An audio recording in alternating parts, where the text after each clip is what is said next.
the kingdom was flourishing. Every last pyramid of the old times had been rebuilt even more magnificently than before, and many powerful kings, queens, sorcerers, warriors, and scholars had been awoken to serve with honor for the glory of Khemri. The only provinces of old Nehekara that lay outside of Settra's control were distant Settra and Lamia, but this would not remain the case for long.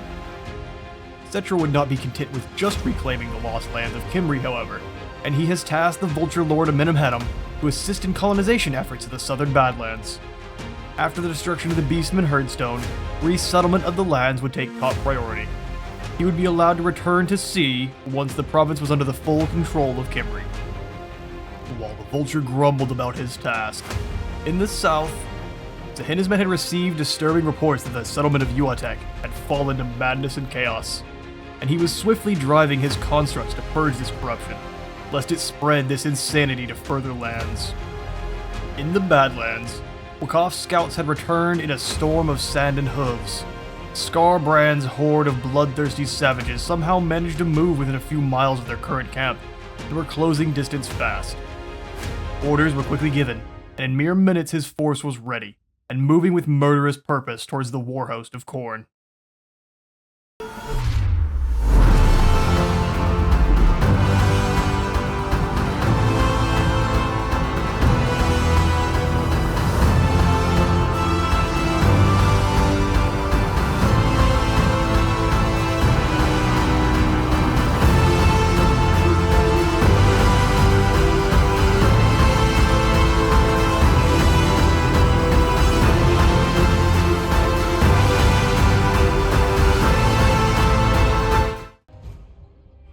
And so it begins.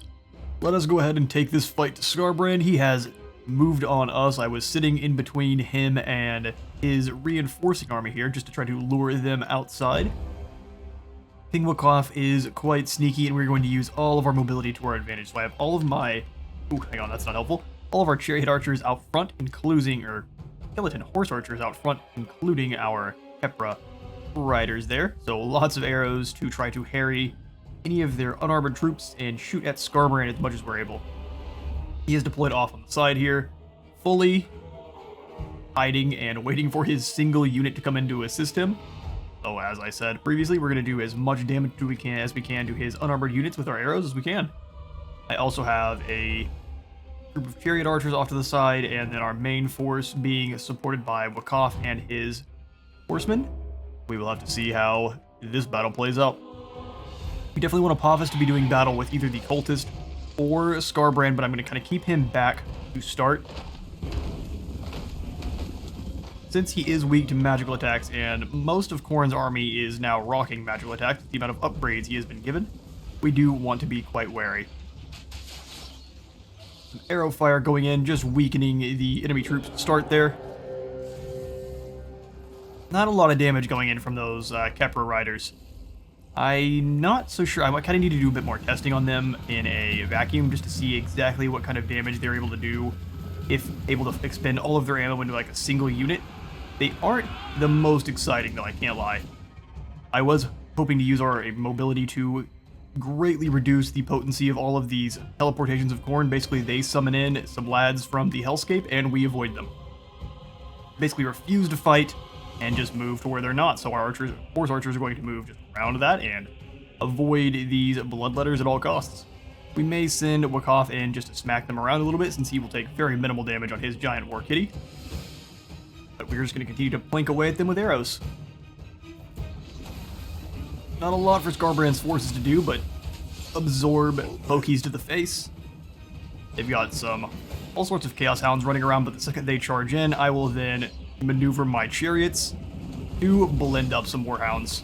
We will put this into slow-mo because there's stuff going on pretty much all over the map. This was a quite frenetic battle here. Warhound's getting a lovely charge, or so they think. Chasing after some horse. Unfortunately, they are being chased in turn by chariot.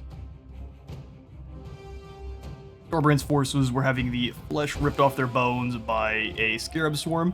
Wasn't doing too bad. They do have an innate spell resistance, but it is cutting right through that physical resistance of being demon, physical resistance, and armor, so quite useful. Still have yet to have their reinforcements show up, and we have routed off some hounds on the side, took some damage in return. Skeleton horsemen are still just skeleton horsemen. They will take quite a bit of damage in return, even if they deal it back, kind of like warhounds in that way. He has bounded right on through on the war kitty, smashing aside all sorts of demon. Yeah, they did manage to catch the horse archers, but only for a moment, and were immediately caught by the chariots and ground into paste. We should be making Warhound jelly this eve. The other ones should be terrified off and rout pretty quickly. We're probably going to go ahead and chase them off just because I do not need any extra Khorne mobility. And those Warhounds have Frenzy, so they just hit a bit harder than the normal Warhounds. Outmaneuvering them as much as we can across the board here, just using our vast amount of horsemen. You've got to get individual units separated and filled with arrows or then run over. Starbrand is really unsure about what he wants to do, and we are going to continue to make that worse by just kind of spreading our forces out and being harassy, which is definitely a word. Parthian shot being used with good effect here. Arrow flying into some squidgy boys and plinking into their flesh. They don't have a lot of armor, so not bad to be giving them a target to them, although you can't really target on your retreat, so kind of just have to hope. Chariots are out here routing off those dogs and pursuing. And the reinforcing, very difficult to pronounce name of all consonants also arrives. Notice the cultist was completely exposed, so Wakhaf is going to move in and take advantage of it. War Kitty versus Cultist is not a fight the Cultist is going to even come close to winning. Bounding into battle. They miss each other completely, but a good deal of damage goes down, and Starbrand is still not really looking to fight a whole War Kitty by himself, which is interesting, because he would definitely win. Cavalry charging on in. Since they do have some pretty heavy armor, our Nehekara horsemen are not going to be doing a ton of damage. I cannot wait till we have access to some of the more elite Nehekaran horsemen, like the knights and the mammoth and such. I believe it's a war elephant, not a mammoth, still. Kitty bounding in, we'll go ahead and drop it into speed mode, and he misses the charge. Still mulching several of Khorne's followers in the process. I did summon a unit of the horsemen just to bog Starbrand down for a moment and allow all of our other archers and horsemen to continue to harass with damage. The longer we have to engage the main body force with Starbrand, the better. Especially the weaker we can get him before that happens. Magic of the Sands blasting in, ripping right through that armor. They are going to be incredibly useful at killing the spawn as well as bringing Starbrand down. Got that armor piercing and anti-large. They act as kind of a extra deadly halberd unit. Apophis once again dueling with Starbrand. He has himself horsemen and bugs to help him out.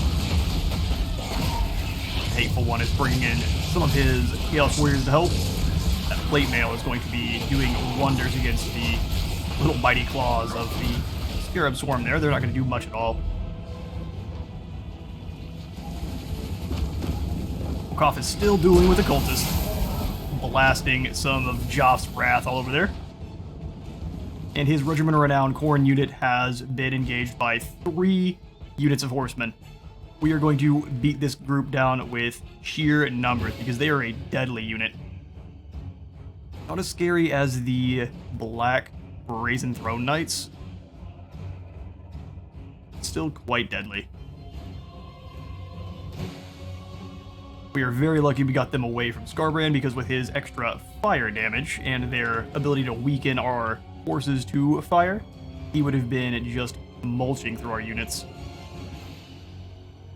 Office is actually having a hard time with his duels, so we are going to try to pull him back, get him away from that fighting while some of the reinforcements do charge on into combat, bravely engaging the big hateful boy. As he drops the mic on some of his own soldiers, Office is going to take the time to wiggle on free. Scarbrand not having a heart kind of wastes our time a little bit here, but we do the extra damage to Chaos for Settra. Scarbrand is going to absolutely annihilate these Tomb Guard. He cares not for your bonus versus large. You aren't one of the more elite units of the Warhammer universe, you are going to get turned into dust. But we will be targeting every single archer we have that is in the area on Scarbrand now, doing everything we can to bring down that big Crimson Lad. This Forsaken has been led all across the map. They're now being charged in on by some great swords and shot at the same time. Not a good time to be a Forsaken. We are losing units. We did end up losing one of our chariots. They got bogged down in all of that mass and they just knocked it away. So some casualties. When fighting the Incarnate of Rage, casualties are to be expected.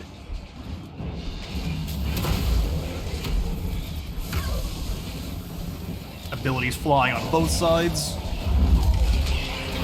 Apophis and Scarbrand both doing their best. Scarbrand is throwing out attacks left and right. Happily engaging with our entire force here.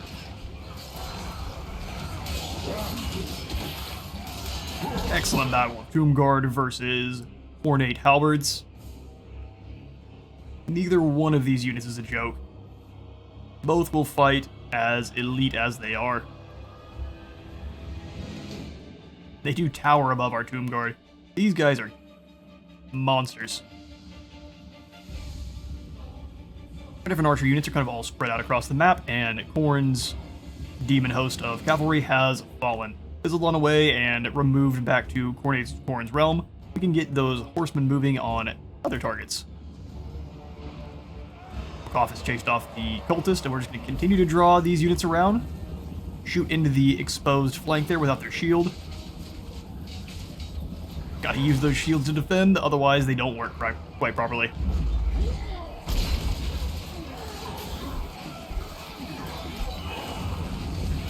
Some good shots in the battle. We're really just kind of sticking in and fighting.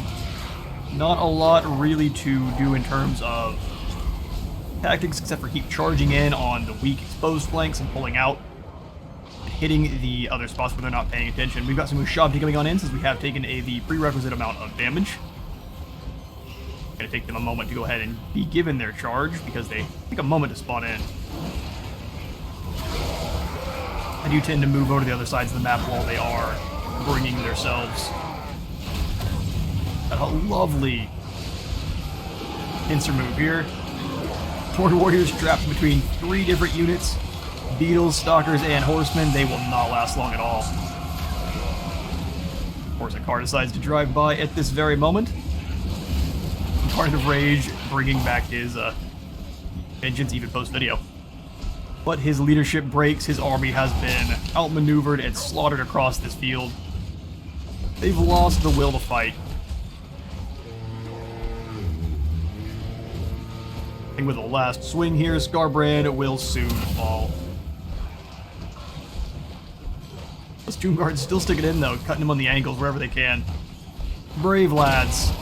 Stomps them to dust, but they did the damage they could. The big boy falls. Once again, and most likely for the last time. Confused as ever. I'm not sure why. You have lost many fights to us.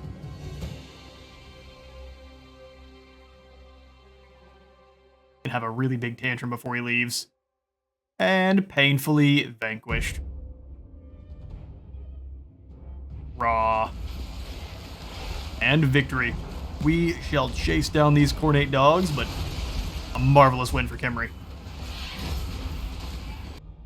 We lost some honorable and brave warriors, but their sacrifice allowed us to bring down Scarbrand and his final Lord ally. We just have to move in on this final settlement now, and that will finish off the corrupted ones in the north. We ended up losing 502, so both of the regiment of... I believe this was both the Halberd Tomb Guard. Or just the one. Hopefully just the one. Either way, them and then the Messengers of Wakhaf, they've all fallen in combat. We almost lost Apophis there. He takes some big old chunky swings from Scarbrand, but we stuck in and we defeated them.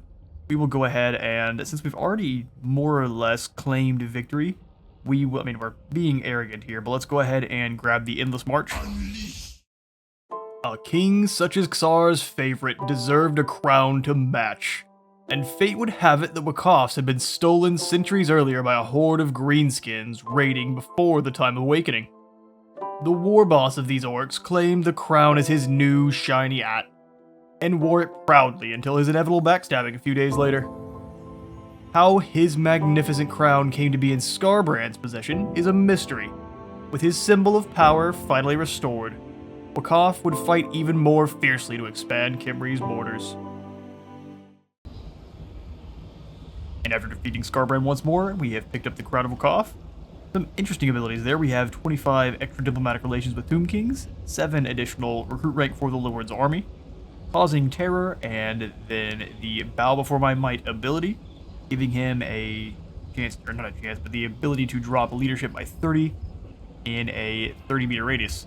That's quite a potent debuff. If you kind of combine him with Nekaph, then you can do some nasty things to leadership. We will keep him with Apophis for now, but that's quite awesome. Ambush fold of Sehenesmet down in the south. Fair enough. And our dynastic research has been complete of the quickening. So our horsemen are going to be faster, they're going to have more ammunition, and they're going to reload a little quicker. Attend your king, Go ahead and give him some extra points here. I'm happy to keep him on that War Sphinx that is doing wonders for us. We shall go in and grab the Horse Lords of the Sands there, finishing that one off. We have to do one more skill point into the Wheel and Foot, so this will allow the Chariots, I just punched my microphone, Chariots and Warriors to be a bit more potent, and we're not really using the Hekhara Warriors though, so it's a bit sad that we have to use that. It'd be cool if you were able to get it if you were just able to use, if you selected one of the two, Wheel and Foot or Horse Lords, and then Shock and Distraction, allowing you to move on to Master of the Moving Sands. Either way, our immobile army is increasing in its potency. Yes, siege is done. For Apophis, I do believe we have fully finished off his melee capabilities, so we will start working on his assassination finally. His jars are maxed up as well, so we'll start working his way up to 100% capabilities of assassination. And then we will take this group. Only Khorne commands me. Indeed. And we'll march in to the floating village. Beforehand, though, let's have Aronde see if he can assault the garrison again. Another success. Quite fantastic. We will go ahead and make him, I guess, better at assaulting garrisons then, since that's kind of been what I've been using him for. Go ahead and charge on into the floating village and let's purge this corruption. For the last time. Oh, hang on now. We would lose some units. So what we will do is we'll surround the town. I don't really feel like taking the fight into the walls. Let's see if we can wait out Khorne a bit here. The Hekhara will be mine.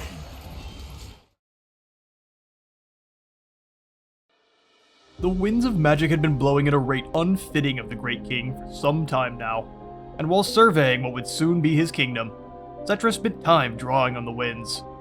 There were many battles to be fought ahead, and he would not go into them without his full might. Back in the southern jungles, Sehenesmet's stone army had spotted an expeditionary party, led by a lore master mage by the name of Likumoida. The adventure had clearly not been going well for the elves. They were moving at a breakneck pace. Some of the troops sported bandages or wounds, and many regiments were looking incomplete. The Arrogants had been brutally beaten out of this combined force of Asur and Lizard, and they now moved with a grim determination that they would either complete their mission or fall in the attempt. Unfortunately for this group, the Grand Army of Qatar stands to annihilate all those who would bring war to our lands. Oh, I'm always so excited for Sehenesmet's battles. Let's get this one going. We're not going to go anywhere to start because we are firing right away one of the great big magical arrows. Let it fly. Or not. Fair enough. Or not is the way. So we have our lads set up as we would a normal infantry formation. We've got the regular Shabti up front, the great bows behind with the artillery, mages, and then the big beaters on the sides with all of our anti-large picking up those flanks. I don't know exactly what the High Elves are going to try here, but I foresee a bloodbath. Let's get it going. Just gonna stream across the field there. They've got many of their army hiding in the woods. Some last defenders provided Saurus as well as a Bastiladon with a revival crystal. Another one over here with, I believe this is the Ark of Sotek. Or this is the Solar Edge. I am entirely wrong. We will have laser beams flying our way for all the good it will do them. The marble of our constructs will probably end up just reflecting it off, and even if not, we'll just heal up whatever is done. This is a devastating force.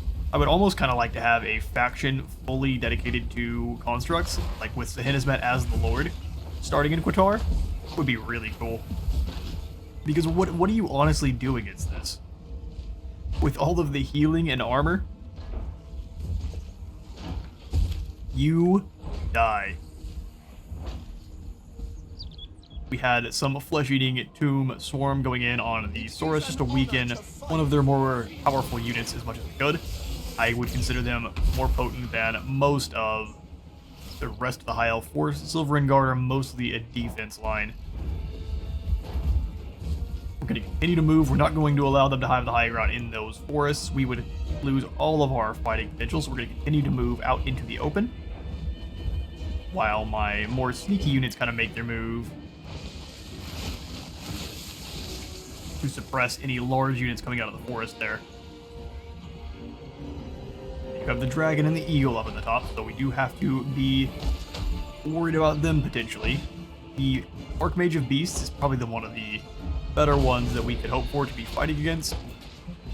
Arrows are going away. Let's go ahead and see the impacts of those, because those are going to be gnarly. I'm going to slow-mo charge in, as basically ballista bolts rain from the sky. Saurus was impaled. He is now half the lizard he used to be. And that joke is never going to get old. Aeronautic chariots were getting hit by the airburst arrows, but I decided to switch that. All of the single target arrows have been switched over to them, and the airbursts were given a different target. We've got chariots moving in, the lion chariots of Trace getting absolutely torn apart by the serpent guard. Look at the difference in damage. They all get a volley in. It did almost nothing. These guys start hitting some shots in, and the health bar disintegrates. They are going to most likely roll in only to be slaughtered. Oh, they're just going to rout. I was hoping we'd get to see him slice them in half. Assyrian's grasp going down on the dragon. He is not going to be nearly as scary as he thinks he is, especially with all of these gigantic duelists that we have. Duel between Eagle and Necrotech. Necrotech taking a boo-boo on the forehead. Go ahead and give it back. Slice that bird in half. We need some chicken wings. Going right over the top. I think his plan is to charge into our archers that are filling his hide full of holes. I assume that's kind of like the black-tipped arrow from the unmentionable Lord of the Rings series. Actually, it's probably a lot better now that Rings of Power has come out. The damage going in there just from a single volley. Dragons, I think, need a little bit of help overall. Solar engine shot coming in. Looks like it's going directly for Sehenesmet. And smashes into Larry the Ushabti instead. Sehenesmet barely managing to dodge that one by not moving. Oh, but Larry is no weakling. Oh, maybe he is. Come on, Larry, get back up. Nope. Oh, we should have believed in him. That was nothing, that shot. Get it back in there, Larry. Dragon about to get punched in the face for moving in. This is the wrong town, Dragon. It was a little bit delayed, but he got socked full in the jaw by a gigantic concrete fist. I don't think he's going to be fighting for long. Serpent Guard, absolutely do not play. We are having to stay in slow-mo for the majority of this just because of how fast this went. Once the elves engaged, they quickly melted away. Got a Spirit Leech going down on the dragon as well, just to help it die a bit quicker. It needed some help into the afterlife, and so we're here to assist. Those Ushabti are going to struggle a bit against actually injuring the Silverin Guard because of how tough their overall defenses are. The White Lions of Trace are going to have an awful time. Most of them have already fallen on their way into battle.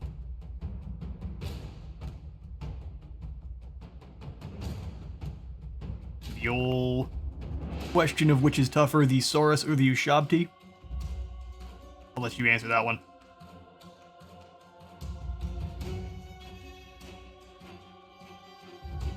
Saurus getting absolutely chucked about.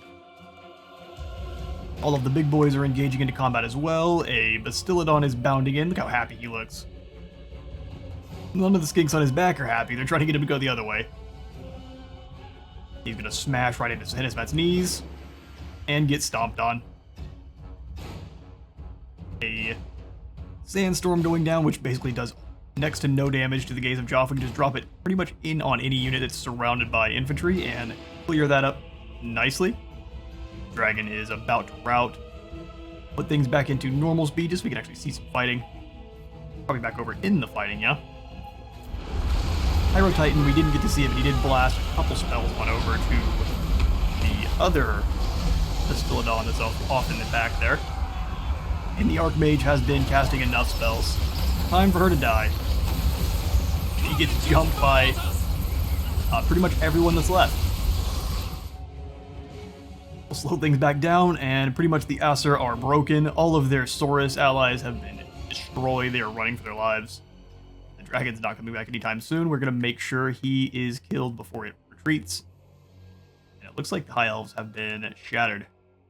We pretty much just need to rat off this group of Silverin Guard, the Archmage, and then the Bastiladon with the Solar Engine that's been hiding in the woods this whole time. Eagle Claw has already been caught up to by Prince Onuris, who has been moving his way over there this whole time. Slicing apart the Asur. Showink. Off with your arm. Giving him the old Star Wars treatment. Oh, we get to see the fall of a dragon. It receives one too many doses of lead poisoning. And down with the bloody beast. Landing in a pool of its own blood, never to rise again. Magnificent monster. It's too bad we can't actually reanimate them for Khemri. We do have the Khemri zombie dragon, but that's only for Archon, and he's going to be a nightmare once he has one. This battle is won. We have yet to just chase down the last of the Asur and pulverize them into dust for their transgressions. This last Bastiladon is just going to get shot with arrows a couple times, and it basically retreats once we give the declaration to attack. It gives one more blast. As we follow this one on out, oh, it blinks ineffectively into the trees. Very weak. A victory for Khemri. Only a single statue fell, bringing down this incursion of the Lore Masters, and it was brought down by friendly fire there as I was chasing the high mage here at the very end. Just got shot right in the back of the head by an arrow the size of a table. So we will go ahead and take the Endless March for this group for the gold and more movement range. Unleash the slate. While the addition of lizard regiments alone does not mean the last defenders have raised arms against us, Onuris has discovered orders from Kroxigor himself on the body of a Saurus captain. The lizardmen were to travel with the Lore Master's army, and then scatter into the jungles in our newly claimed territory, gathering all who would fight to their banner, and launching an assault on Quetzalcoatl to distract our forces while Kroxigor led an attack on Teotihuacan. When news reached Settra of this treachery, all thought of his conquest of Lamia was forgotten, and replaced with a blazing fury. He would drive these foolish lizards into the sea, and lay claim to the entirety of the southern jungles. He had been betrayed for the last time. These lesser kingdoms take for granted what the great king allows them, and so they shall have nothing. And while Settra rushes to stop Kroxigor, we will go ahead and come on over to Sudenburg, because we finally have the treasury and the growth points in Sudenburg of all places. to slot in our first restored Khemri Titan statue. We will have to still get the Herald's Empowered research to get access to that Khemri Titan, but I would still like to spend the gold and get one of these in just for the clout. Welcome, gigantic scarab. That will go ahead and knock off a good deal of our corruption, even if there's no corruption over here at all. I can also go ahead and take a peek around for any upgrades on some of these smaller towns. Coast of Araby's looking good. We'll start upgrading the walls soon, but for now we'll leave those as is. For Vulture Mountain, that's very, very interior, so we can use this one to our advantage with research. Let's go ahead and throw in an obelisk here. And then I'd like Peasant Tombs overall, just give us 1 Canophic Jar total, and then an extra 2 recruit rank in this province. Do I care about that? Not so much, honestly. We may just go ahead and put in some more open graves. Or a new Bone Shaper to work our way up to the Skull Workshops for some more Royal Guard. Let's decide on that one later on. I'll put in the Citadel somewhere else as well. We'll just go ahead and save our gold for the time being. We need 15,000 to turn that into a Tier 5 settlement anyway. In the meantime, though, I'm fine with spending some gold, turning the Eye of the Panther and Martek into Tier 3 settlements. Beirut is the most northern, but Kofar has our most important stuff, so we'll add the Legionary Barrage here. And that will do it for our administration. Archon still has a few turns left, many turns left rather, to finish up with this recruitment, and then we can send him up north. King Wakhaf will have finish off the floating village. Things are going well. Bandits and outlaws fester in the northern edges of our vast empire, and a Night Goblin war boss has been rallying a concerning number of raiders, thieves, and assassins from Clan Eshin to his banner outside Nakara. Queen Rasut now moves to purge this hive of scum with her loyal beasts of war. Khemri would pay back thievery with blood. Just these last few dregs stand in our way from eliminating this Khornate faction for good. Take a quick look at their defenses in slow-mo. They've got Bloodletters, Warhounds, and their cavalry all kind of spread out across the board here. Same thing with their Forsaken and their Armored Chaos Warriors of Khorne, which there are many. Their lovely plate armor. I'll say it again. CA, please. I want one of these helmets. We've got our units kind of spread out on the outside as our battle strategy. I was going to use our mobility to the maximum advantage we could, just moving around the outside of the fortress and waiting to see a unit that is kind of being left as a straggler and moving in to crush them as much as we can. We've got our archers all up front just to kind of act as a mobile, normal archery force. So they'll kind of stand up front and fire over the walls or the trees, I guess, as much as they can. Since they don't have much archery themselves, and by much I mean 0, we can use our mobile Kepler Swarm here to do a good deal of damage and keep firing over on top. And also tear down any towers that they get built. So in we charge. Wakhaf and Apophis are going to move together as a absolutely nasty strike team. And something you will learn is that all, apparently, of Assyrian's Kepler Swarm count as units that can capture supply locations, even while flying. So just charge them in wherever you want and have them capture points. Screaming that man's head off. Warhounds rush on into their deaths as a sandstorm is unleashed. You all aren't from around here, are you? When you hear the tornado sirens, you know what to do. Arrows flying through the air, just causing maximum damage. I'm not sure what's going on here. They're shooting at this rock wall that offended them greatly. Got all of our foot soldiers moving in across the bridge together, including our newly recruited on an ethereal units here. They're back in the army. We'll use them for a moment to replace our lost infantry force because we need just a couple extra lads to hold the line while the cavalry are able to crash in from behind. Khorne's forces are all moving about confused. The Knights of the Brazen Throne here are an absolutely nightmarish unit to fight. And actually, I take it back. CA. Not one of the other helmets. I want one of these helmets. Specifically, not the ones with skulls, because I'm sure getting those could be a bit of a human rights issue. We will swing on over to the Sepulchral Stalkers. We're just kind of hanging out outside the walls and being menacing. Kind of guy that sits outside of your house and just looks in through the window from outside across the street. Storm Riders charging on in.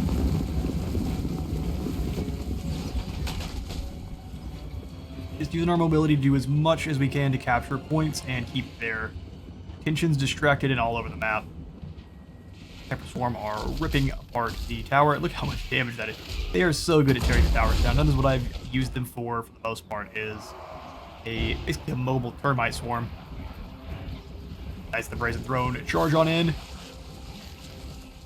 Thankfully, they charge into braced halberds, so they are not getting any of their crazy bonuses. So they shall be brought down, hopefully, fairly quickly. Getting absolutely none of their optimal abilities there. It's a bit of the unfortunate thing about the AI. Khemri Swarm did go ahead and rampage out and charged into the Bloodletters and got ripped apart, as you'd expect. They aren't rated to fight Bloodletters, being little beetles.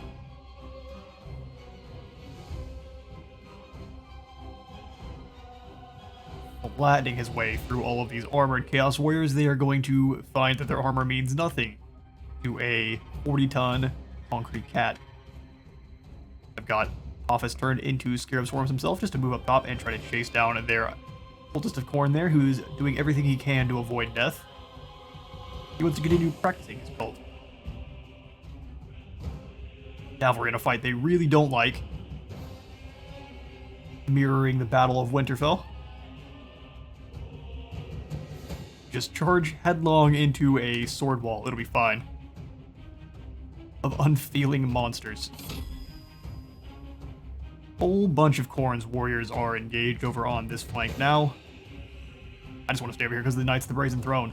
They are awesome. Sorry, Tomb Guard. I would add them to my army if they joined in a heartbeat. Doing a good old Assassin's Creed jump attack, landing it right into the Juggernaut's brain. I don't know how you kill a Juggernaut. These things are a robotic monstrosity.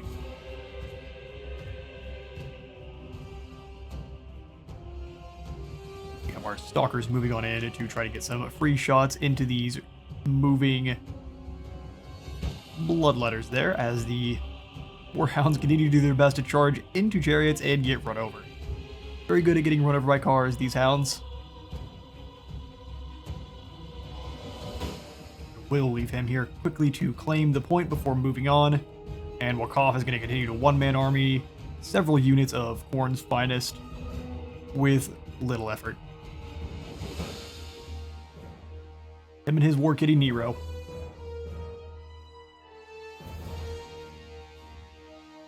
I mean, just swing this thing around a little bit more. This gigantic guillotine tail. Go for another Icy Breath or a Slam attack. Either way, it looks to be super effective on the Warriors of Khorne. We have a charge coming in from friendly troops. We'll hit F, and hopefully we don't fast forward into oblivion there.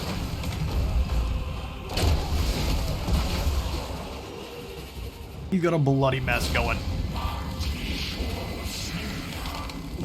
Cultist is not really sure what he wants to do. He's just going to kind of spin in circles for a moment. Going to continue to get good shots into the back of this unit. And this is kind of what I'm talking about with the Khemri Swarm. We'll pull the health bars back up.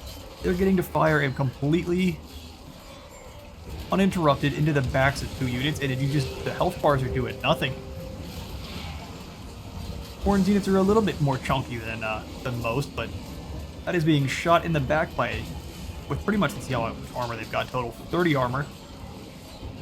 Yeah, they're not all that great. I think for the next couple episodes, we'll probably end up eliminating our Pepper Riders and putting in a bit more of a potent archery force.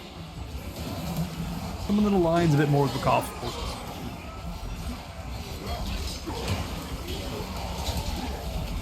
Knights of the Brazen Throat are sticking in for a good deal of time. We have the Kepler Guard completely surrounding these Khorne warriors. Many of them are lying dead, being chopped apart by the blender that is the Kepler Guard. Horse archers have moved on around to the outside to continue to harass these unshielded bloodletters. We kind of swarm of our own cavalry in here. We're just going to try to pull them away. Spread his units apart. Some of them are going to pick and choose to chase this group, and some others are going to turn around and attack our stalkers, and so that will cause them all sorts of issues. Wakhaf has unfortunately gotten bogged down in some warriors. He's going to slaughter them easily, but it'll still take him some time and keep him off of their more important units. I'm trying to find Wakhaf, but he has already moved on along. He's going to go eliminate what he is after. He's going to assist Wakhaf in battle.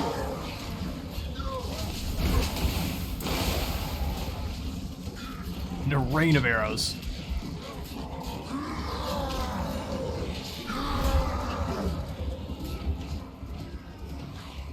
Cavalry group is pretty much split apart. We've got the Khorne warriors moving in a single file line.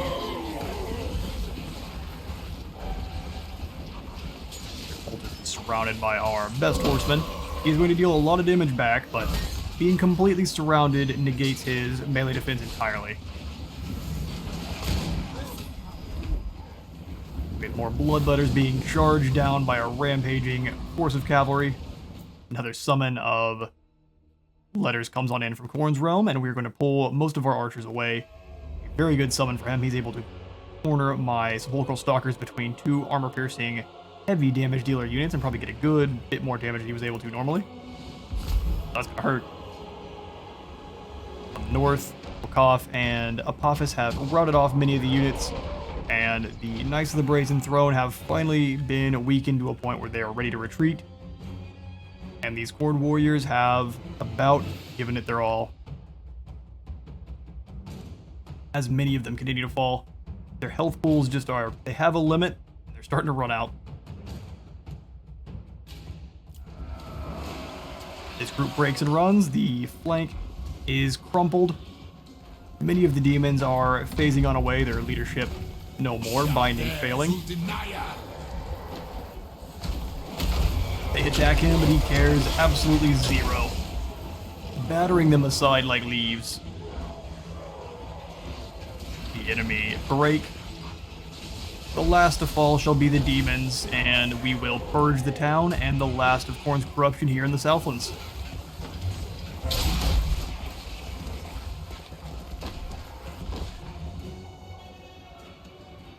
And Wakhaf's Desert Riders proving once again to be more than a match for the armies of Khorne as we finally finish off what should be the final settlement for Khorne with the floating village. We will not even worry about sacking, we will just occupy the settlement, purge them finally. That is the Exiles of Khorne gone. The southern wastes were completely infested with lesser demons of Tzeentch. Wrapup II had been cutting his way across the countryside on his king's orders. His main goal being to map the lands and get a gauge on the relative strength that Kairos had amassed. What he discovered thus far was a concerning amount of development. The demons had been very busy growing their strength, and his fear grew with each mile he traveled. Back at home, our researchers had begun work unearthing the lost secrets of the Third Dynasty to further empower our armies and awaken the disciples of Joff. With the bearers of his original plan lying dead on the coast of Zlatlan, Kroxigor has decided to drop all fronts and outright declare war on Khemri once more.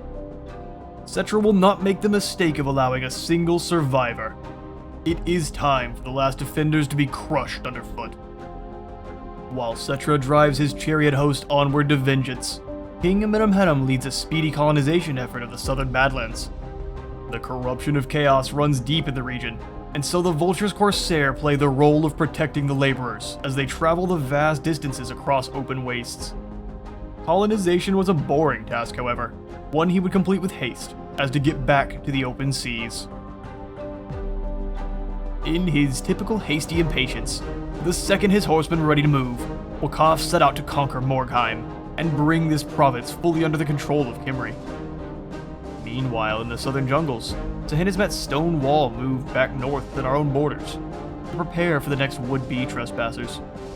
He knew it was only a matter of time before Settra gave the order to bring war to the lands beyond, and so they would bide their time. Queen Rasut had finally caught up with the vast host of raiders, but before she could deploy her forces, the war boss calls a retreat. They flee for their worthless lives. The fools do not realize their doom is already upon them, for the tireless host of Basth will not rest until every trespasser has been repaid for their crimes in blood. As the pursuit continues, Settra's forces are blocked by Nakai the Wanderer once more. The giant Kroxigor has brought with him many elite warriors and beasts, all ready to fight savagely for the defense of their jungle. The Great King orders his soldiers into formation quickly, and then gives the order to charge. The last time we did battle with Nakai, he was cowering behind his walls and had with him but a meager force of skinks. He has upgraded a bit since then. He has a whole retinue of sacred power fist Kroxigor. Tripped on that word. We have a bit of chameleon skinks hiding off on this flank here. A stalwart line of both spear and mace Saurus as well. I guess these aren't Saurus at all. He can't quite break his addiction of the little skinky boys, and they are quite awesome looking. Who can blame him? He's also got several big beasties. We've got a revival crystal Bastillodon as well as an artillery squad, and a mage sitting on a engine of the gods, so space lasers abound. We also have some shadow warriors as well as some lions hiding in the woods here. We had no clue these guys were over here, but should have been keeping a lookout because for sure they were hiding their elves in the forest. They can't help but to sit in the forest and make cookies. Our battle strategy is to sit our archer chariots up front and just kind of plink away at them and be annoying. I have one of the original chariots to act as a guard, while both of the royal guard chariots are new shiny armored death dealers. They'll be rolling in from the flanks once battle is engaged fully. We have started to blast away at the enemy lines in earnest. Those Saurus spears came out beyond the wall for a moment and took a barrage of upgraded explosive bolts, and now many of them lie dead and dying. As for the strategy with our line, we are going to take the hillside here as best we can. Gonna set up along this portion here and use the Obi-Wan Kenobi school of battle tactics. Keep the high ground on our side. I believe for our continued battles against the Lizardmen, we're going to move Settra off his Chariot of the Gods just for a bit of extra large dueling capabilities. The Khemrian War Sphinx isn't meant to duel large, but it will handle a lot better than his chariot will. For some reason, horse bites are not quite as devastating as a gigantic concrete monster. Enemy dropping down a bit of a chain lightning. Rip through and do almost nothing. But those Shadow Warrior shots, however, do hit like a truck. We need to retreat quickly. Meanwhile, though, we're just going to continue to plink away, and no, you can't make me miss the A10 strafing run. Speed it up, it actually sounds like one too. It's just a machine gun barrage of arrows. It'd be cool to get the whatever legion is able to fire those as a actual unit on the battlefield. The whole squad is charging in now. They realize that they are under immense pressure from the artillery as a third of the line, rather, explodes in a single barrage. Arrows continue to plink away. The skinks are going to have a really hard time actually blocking those, even with their shields, as several more fall in the barrage. Waiting over his own dead pulp allies there as our hero core charges in to engage. That Saurus is going to be one of their more deadly units, and so we need to take him out before Nakai is able to close the gap. So in we ride. Armored chariots versus war lions. Let's see how it goes. The war lions actually were not even engaged on the chariots to start, so they're going to take a whole heap of damage. Still not a battle those chariots want to take. They're not great against fighting large entities. These royal chariots are no joke. They are going to tear into that unit of war kitties, especially with all of this backup. Healing or no, they will not last long. Settra's armored core has arrived. All of these lads on chariots are going to struggle a bit against the big beasties, but with those halberds, they should chunk away nicely. All of the debuffs are down on Settra at the moment. We've got his Blessed Blade, the Desert Strike, and the Reanimated going down, so everyone around him is getting some heals. We'll continue to blast away at them with our artillery and arrows and send the Necrosphinx in as well. Necrosphinx don't care. He is here to slay some crocodiles. Preparing those gigantic blades. Lunges them in, slashing through the Kroxigor. And actually, I'm noticing that he's holding these blades. I thought they were part of his arms. He's holding these blades. So what if we got variants of Necrosphinx? Or if there was I need to see if there's any modders doing variants of Necrosphinx, because that could be very neat. They could technically hold different weapons depending on what you decided to equip them with. Sandstorm going out to try to wipe away as many of those chaff units as possible, just so Settra doesn't have to deal with them, and we can get all of that damage going on. What really matters is with the Kroxigor. Completely undefended spear line can hold back nothing, and so we roll right through with no resistance. Crushing and pulping all of the Saurus aside. Royal chariots from the right flank have rotated on over to actually get into the battle as well. They'd like some kills. They saw their brothers getting some, and they are jealous. Scything Blades doing good damage. Nakai, I believe, has engaged as well. There he is. Big boy already coated in blood. That's not Nakai. A bit of miss. There he is. Found him. Smashing his own units because they are failing him for the last time.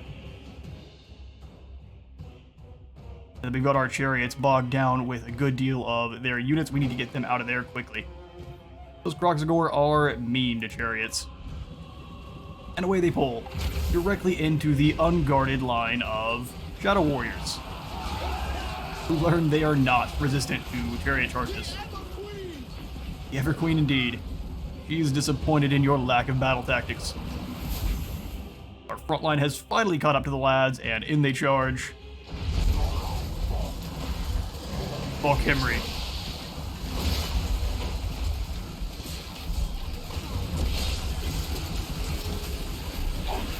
An absolute monster mash. So much actually so that it is hard to really see what's going on other than we are winning. We have the higher health bars, and our lords and heroes are bullying theirs. Nakai taking another slash from the marble Necrosphinx there. Our lads have completely routed the forces off the side. They just have their Stegodon off this on the flank here, and I was completely ignoring it for the time being since it was doing more or less zero with its bolts.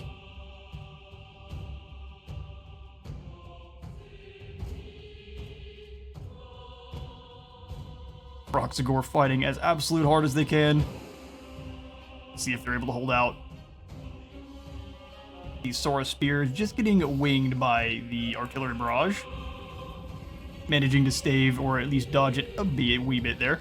We're going to do everything we can to avoid these Kroxigor. I'm going to send them through the woods and back around so they can lend their might to the battle. On the other side, it is just a mashup on how much damage we can throw out all at once. Another legionary swarm going down. Oh, I'm lying. That's a laser beam.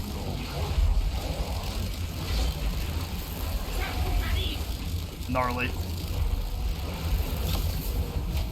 Unfortunately for them, it wasn't going to do the most damage. Our lads are incredibly heavily armored, and they shrug it off.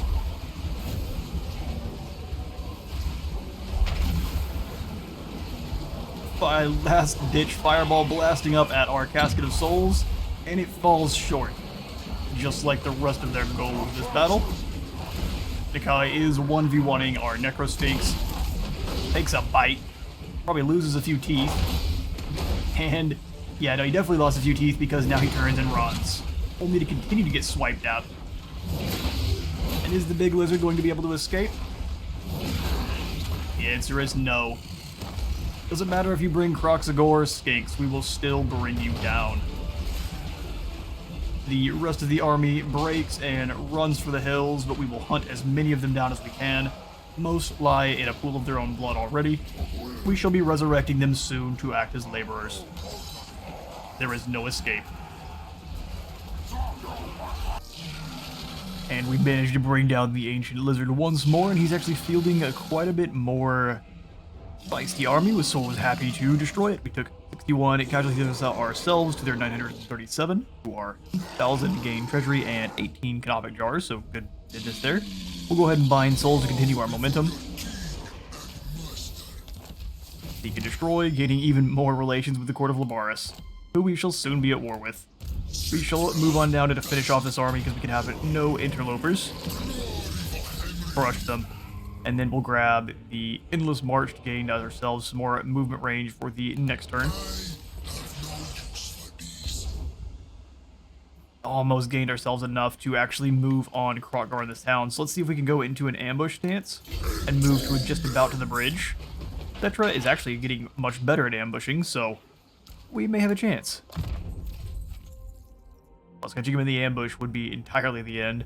Let's go for the final point in spread control. We'll start working on training afterwards. Go for mentor for yourself. And then spread control as well. They will set up in their ambush. We'll go ahead and throw in some extra walls if we're able.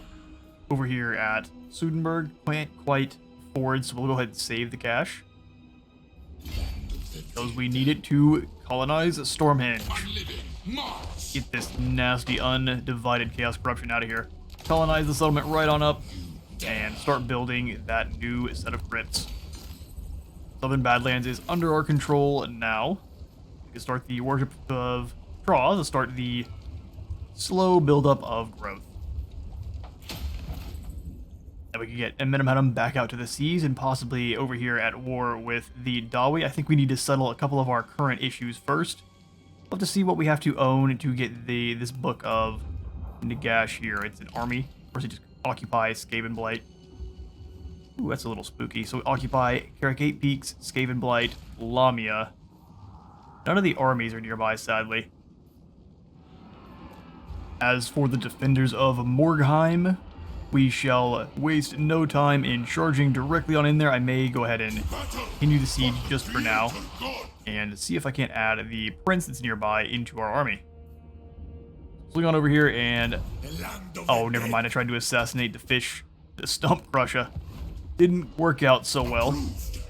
Actually, for this battle, in order to deal with these orcs, 3 Arachnarok spiders. Okay, we definitely want to fight them on the field if we're able. So let's go ahead and continue that siege up and wait for Thaga to come to us. And just according to plan there, the Bloody Hands did move on out to attack us. It'll give us a Pyrrhic victory on the auto-resolve, and we would actually lose absolutely nobody. So let's go ahead and ruin that auto-resolve. There's a lot of big ins coming on in. 3 Arachnarok spiders. We'll be very careful. Let's go ahead and scout the terrain. Them not having any magical attacks is going to make them very weak against Apophis, though. Got some good choke points. Let's see if we can make it happen. It comes time then to purge these savages and claim this province for Khemri. Our line is set up as follows. We have most of our mobile archers up front to harass as best we can, pick out those soft targets, and shoot them full of holes. They have an absolute ton of units on their side, so we want to use our mobility to our best. advantage. So we want to get our infantry units into close to this bit of swamp so that the enemy is trying to move in a little bit more slowly so we can keep our cavalry moving in and out without getting bogged down nearly as much, since the infantry won't be able to catch them as easily. They'll be moving much slower. Our archers are plinking away. We have a group of the anti-cav on the right, and then the regular cavalry, as usual, flanking Wakhaf into battle. If we come over to the greenskins, they are an absolute horde of orc boys, biggins. They've got themselves some savage orc archers, and then several Ragnarok spiders.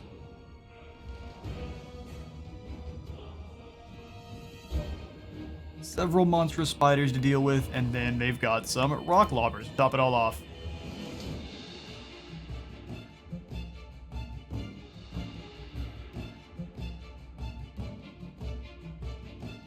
The incredibly heavily armored black orcs moving in as well.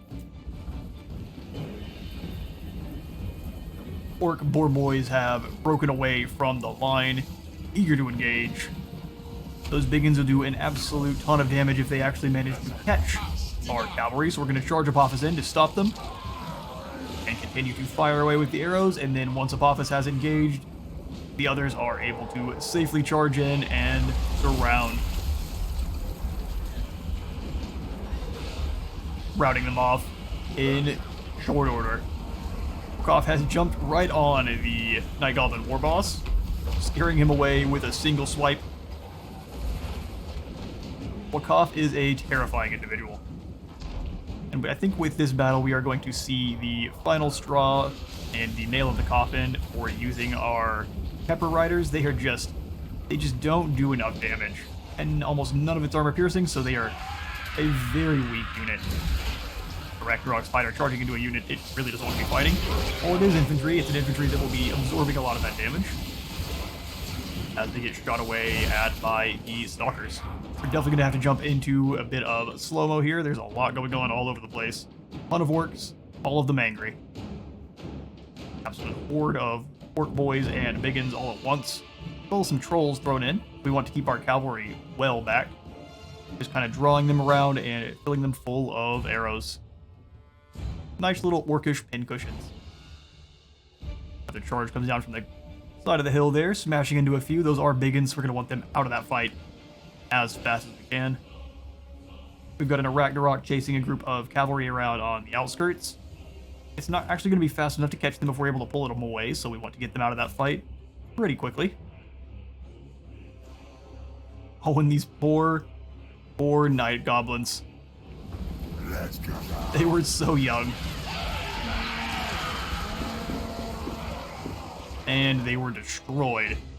Some of the Savage Orcs decided to get involved as well, and they were flattened. Tsar's Storm Riders do not mess around. We have a whole heap of cavalry engaged with the biggins now, going for a swarm-style attack. They won't be able to use their bonus versus large very well if they're all surrounded and being sliced in half. Wakhaf has easily routed off the Night Goblin. Just going to chase him off to make sure he does not come on back, while a good majority of this rest of this army retreats. The new ability we've got gained with him with his crown is incredibly potent, dropping leadership by 30. We basically just kick the ability once, and this whole group turns and runs for the hills. I believe you can only do that 4 times before your unit breaks and refuses to come back no matter what, no matter how much health they have, so a quite potent ability. Pepper Guard charging in on an exposed flank of Savage Orc biggins. They should have been watching better. This is what happens. Get their bread buttered. Many of them being sliced in half by the Blinders, the Khemri Guard. Those Savage biggins are having a really bad day. Black Orcs even really not faring all that well against our Ethereal Nehekara warriors. They're able to hold back all of that armor piercing of the Black Orbs because they don't have any magical damage.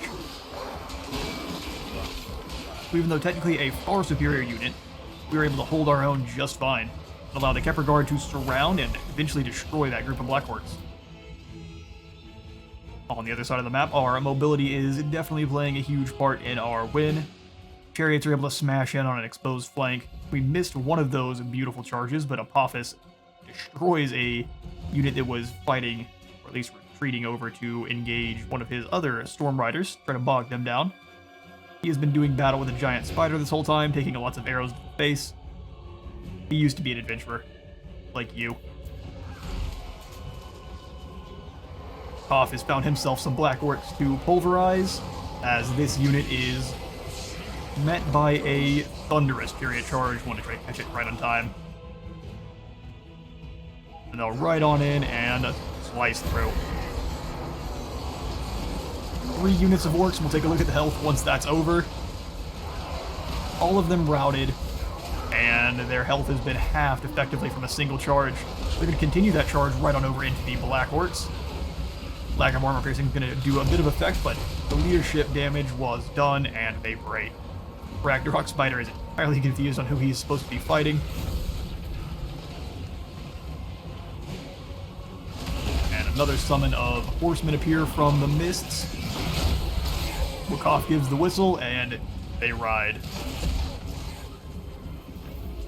Office manages to rat off his spider in a 1v1 easily, as we expected, and we're just going to ignore this group of black orcs, or these orc biggins. They're not worth our time. The war boss, however, has come on back into the fray. He's having his flesh nom nom nom by a whole heap of scarabs. Wow, that is that's an awful sight. Being dragged in like the unmentionable Indiana Jones movie. You know, the one with all the ants. That is a nightmare fuel. Doomguard are fighting very well here on the water.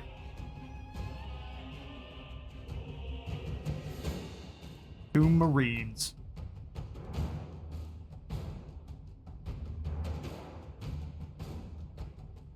Black Orcs have been worn down majorly by their time fighting the Khepra and Syrian's guard, and then some armor-piercing constructs arrive to bash them from the rear. Definitely not something they signed up for, and usually something you have to pay extra for. The war boss breaks, and I believe that is going to be the end of the resistance. The savage orcs in this province are no more. Wakhaf is victorious. The weak and feeble orcs of the Bloody Hands fail to hold back in the Desert Storm, as is foretold. We will go ahead and bind these souls to our will. Inform the Necrotect. And after claiming that first victory at Morgheim, King Wakhaf has finished off his item set and gained the armor, the Shield of the Shifting Sands. This enchanted shield swirls and moves on the arm of the holder. It moves to pluck arrows from the very sky, shifts to confuse and misdirect, and allows the holder to control the very vortex of the sand in their defense. Holding such power, some think themselves invincible. This will allow Wakhaf to have 10 extra armor, the Discouraged effect, 15 ward save, unbreakable, and then a 40% missile resistance, which is pretty insane. So Wakhaf, on top of his gigantic Khemri statue, is going to be nigh invincible. Sehenesmet has become a creator, Archon a master mason, and now we shall move in and finish off these greenskin fools. Let's go ahead and pass off the skills of Wheel and Foot, and then move over to the Master of the Moving Sands to finish off his specialized traits. Probably not going to double down on the charge bonus and ammunition for our chariots. You're going to keep him mostly a horse, and with this showing sepulchral stalkers, very happy to have horsemen and stalkers in our army. Destroy all! Office, we're going to grab, I think, Assassinate, continue to make that even higher. That is all our skill points. We'll go ahead and see about claiming this town then. And actually, I wanted to see if this had any kind of set bonuses. It does not for now. That's fine. It has plenty on its own. I'm not really complaining about any of that. King Wakhaf. Snag Pigkissa needs to fall right away. Let's add this to... what is a unit that needs to stick in and fight for longer? I mean, Wakhaf is now in Unbreakable. Let's go for the Flying Beetles. take it back, our regenerating Khemri Guard. And then we can go ahead and give this one the auto-resolve. Rise, my legions! Rise! Beautiful win. We could sack it for 2,000, but we'll just go ahead and occupy Morkheim for the extra canonical jars there. I'm basically saving up at the moment for the next dynasty, which will be about a double what we currently have. And then from there, we can start awakening more of the Legions of Legend. I'd really like to get the Pyro Titan. That's gonna be a minute before we have 5,000 jars laying around. We definitely can go ahead and awaken the Netherworld Reaper, Netherworld Reaper rather. And that would also be pretty cool. Getting the... We pretty much have access to everything now that we're above 700, just not the maxed Legions of Renown, and... I guess we don't quite have enough for the new dynasty just yet. We'll get there.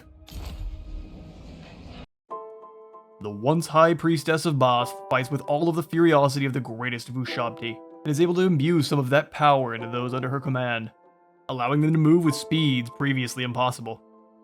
The Lioness of Basth has not fully reawoken all her powers, and so these raiders she has been pursuing shall be a perfect first sacrificial tribute to the Goddess of Love, an initial step towards growing more powerful in Khemri's defense. Traveling with her was Krahta Oaisit. Being born second son of a military dynast family, his future was always to be war and service. At an early age, he was sent into advanced military training, where he showed great promise and aptitude for both command and combat, but his time at the academy was cut short. Through the machinations of a rival family, his father was given false reconnaissance on an enemy, while on campaign against the hated and vile savage greenskins of the southern World's Edge Mountains. Following his father's defeat and subsequent death, Krahta was given a simple choice: take up his father's command, or face the exile of his family line. With no other options, he led a campaign of vengeance that impressed all, especially for his young age. He excelled at leading frontline shock troops, making sure he was always where the fighting was most fierce, and loudly challenging the strongest of his enemies to face him directly. Yet, when it came to finish the campaign, whether through poor luck or youthful arrogance, he suffered grievous wounds fighting an orc war boss in a duel. Despite injuries that would have killed lesser men, Krahta left the war boss headless, and his Waaagh slaughtered to the last soul.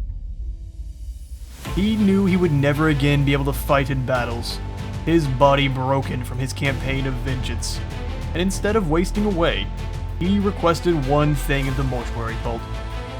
Krahta wished to be ritually sacrificed, and entombed to be brought back to life when the Empire would need him most, in exchange for his family honor being restored, stating, "If I cannot serve in life, I will in death." Knowing of his potential, and taking pity on the soul, the cult agreed to this request, and the deal was struck. Upon resurrection in Numas, he discovered of the foul play of the rival family, and was distraught. But his service would be fighting alongside Queen Rasut, and he swells with pride to bring Khemri glory once again. Today, these greenskins learn what happens when you trespass and steal in our lands. Doesn't end well for you. Our setup is going to be Rasut with two of the Greater Bastethi off in the front, with all of our infantry rolling with her, and more of the battle cats off to the side. We also are going to be rolling with the Ushabti taking up the center position. They're going to smash right through the middle and cause the main distraction, as well as Krahta is rolling with them. And we have another War Kitty group in the back. Our Armor Piercing and Anti-Large are off on one side, with the Giant Kepra Swarm rolling with them. They do not have any archers on their backs and actually perform quite a bit better in battle. They've got themselves some Night Gobbos, some nasty Skulkers, lots of nasty Skulkers actually, several Gutter Runners with slings and Death Runners, so it's a whole bunch of sneaky units versus a million cats. So I actually foresee this going really, really poorly for them. Rasut does not sprint, she strides into combat, so in she goes. The Bastethi are tearing into the front, finding some juicy hide to bite into. And they find the Gutter Runners, who do a terrible job escaping. Just getting run over. They're going to throw some arrows back and do lots of missing and friendly fire of their own. A terrible plan. Queen Rasut is going to start slicing through these Spider Riders as quick as she can. Goes for a slash on the one to her right. That's a creepy face, isn't it? Look at this dude. Look at that thing looking through your window. Hey. The Ushabti are charging on into a very, very stout and sturdy group of nasty skulkers. They're going to struggle with this big time. Especially with that War Sphinx moving in behind them. That unit gets absolutely pulverized. They will probably drop down some traps soon to get some damage off, but they will rout very quickly. The Battle Kitties moving in as well. Charging in alongside the Armor Sundering Ushabti, which I think is actually going to be a quite deadly combo. Cats don't do great as far as armor piercing, but they do have magical attacks. And the Ushabti with their Armor Sundering rip that armor down and allow the low armor but high damage dealing cats to murder fools. That blade would just obliterate a Noblar. Or a Gobbo, either one. Wading their way through some Death Runners. Death Runners are actually going to be a bit of a threat. They have that Armor Sundering ability of their own with their Weeping Blades. They are pretty much just snacks for the Basth here. And pull it on out so we can actually see some of the damage bars. The two mummies are performing as expected. They don't take much damage, and they're just kind of wading through the enemies here. Slaughtering anything that they touch. Doing some Assassin's Creed jump attacks right into the assassins here. They know exactly how it works.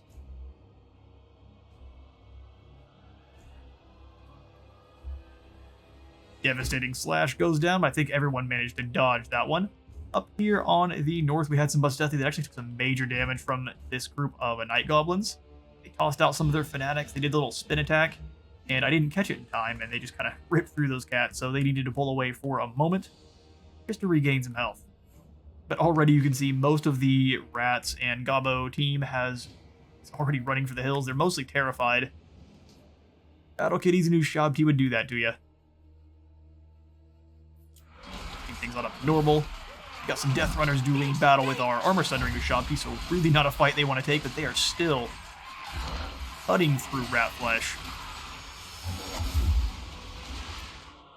Our Necro Serpents as well, just running over all of these rather short, low-mass entity units.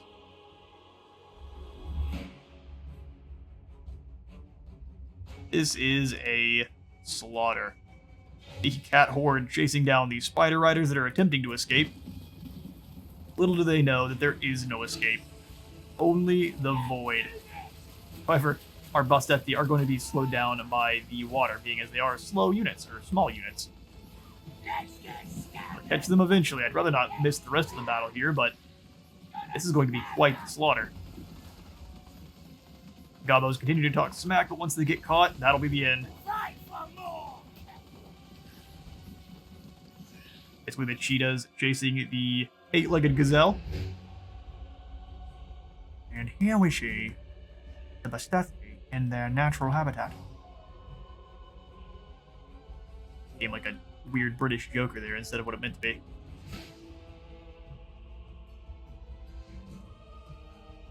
Meow Meows have caught the spiders. How quick is this battle going to be? They are already routing on the one group. And now the others. Run for the hills. Didn't even need to do much damage. That terror that they cause is enough.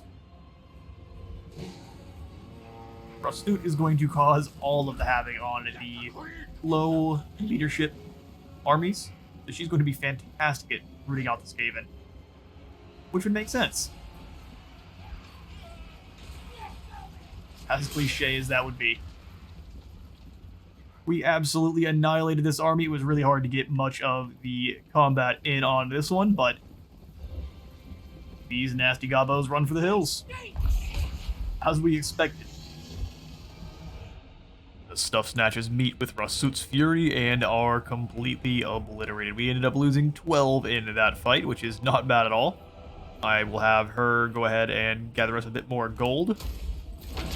Then we need to chase down a couple of these other armies here. So Rasut, give you some skills.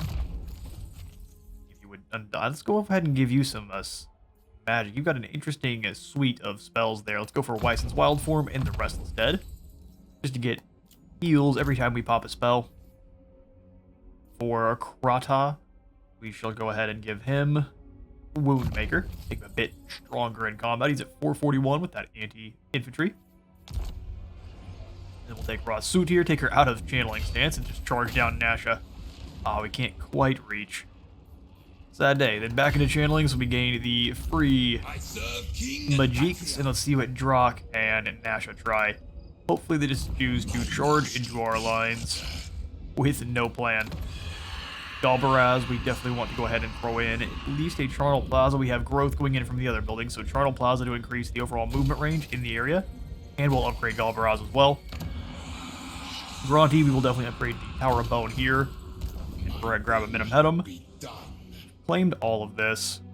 I'd like to get him back out to the ocean, but everything is actually fine on that front. If we can come over and defeat Bludget and kind of force them back up into the north for now. We know Wurzag will be back, but Wakhaf is up there, and he should have no trouble slaughtering everything in the Badlands with all that flat terrain for him. With the threat of this army from Kairos, we are going to grab Sehenesmet, throw him into march stance, and kind of get moving as quickly as we can over to see if we can assist. That is a long ways away. This army is, well, it won't tell me, but this is a full-blown demon prince, so him by himself will be quite deadly. We'll just grab Minkar and lend his corruption cleansing over here to the Pyramid of Nagash, which is turning back to normal quite quickly. We are fulfilling the oath for the Wrapup family little by little. We need one more growth point and then a bit of gold. We can turn that one on up to the maximized Black Pyramid there. And so ends this week's chapter.